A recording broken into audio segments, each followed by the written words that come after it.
আমাদের জন্য কেমন ঈমান রাখতে হবে যুবক, কেমন ঈমান আমাদের রাখতে হবে ভালো করে শোনা করে মুসলমান। হযরত বিলাল রাদিয়াল্লাহু তাআলা আনহু যেমন ঈমান রেখেছিলেন, বিলাল রাদিয়াল্লাহু তাআলা আনহু একজন কৃতদাস ছিলেন, একজন কাফের তার মালিক ছিলেন।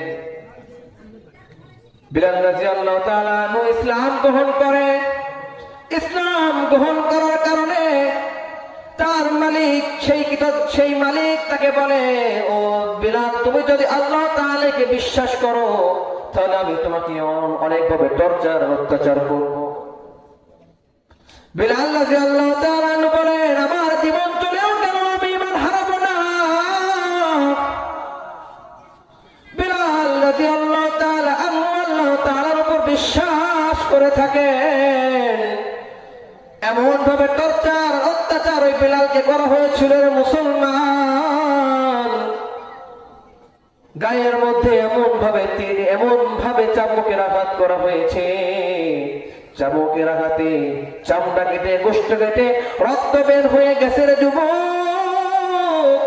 তারপরও ঈমান হারায় নাই। আকাশের দিকে তাকিয়ে শুধু একটা কথাই বলে, হাদুন হাদুন আল্লাহ এক, আল্লাহ এক। শুধু এতটুকু করেই ক্ষান্ত নয় রে যুবক।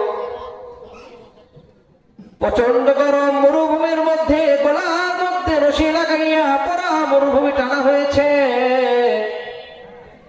পুরা মরুভূমির মধ্যে উলঙ্গ করে বুকের উপর পাথর রেখে পুরা মরুভূমিকে টানা হয়েছে।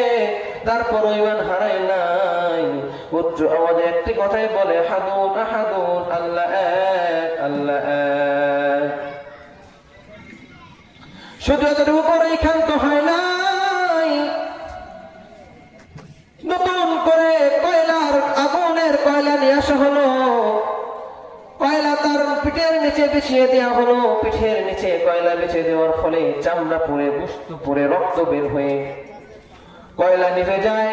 পুনরায় নতুন কয়লা নিয়ে আসা হয়, আবার পুনরায় নতুন কয়লার উপর শুইয়ে দেওয়া হয়।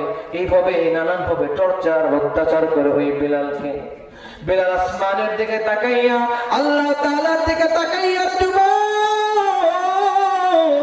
আসমানের দিকে তাকাইয়া আল্লাহ তাআলার ডাক দিয়া বলে, হাদুন হাদুন আল্লাহ এক, আল্লাহ এক। প্রিয় মুসলমান ভাইরা আমার, আজকে যদি আমার আপনার উপর যদি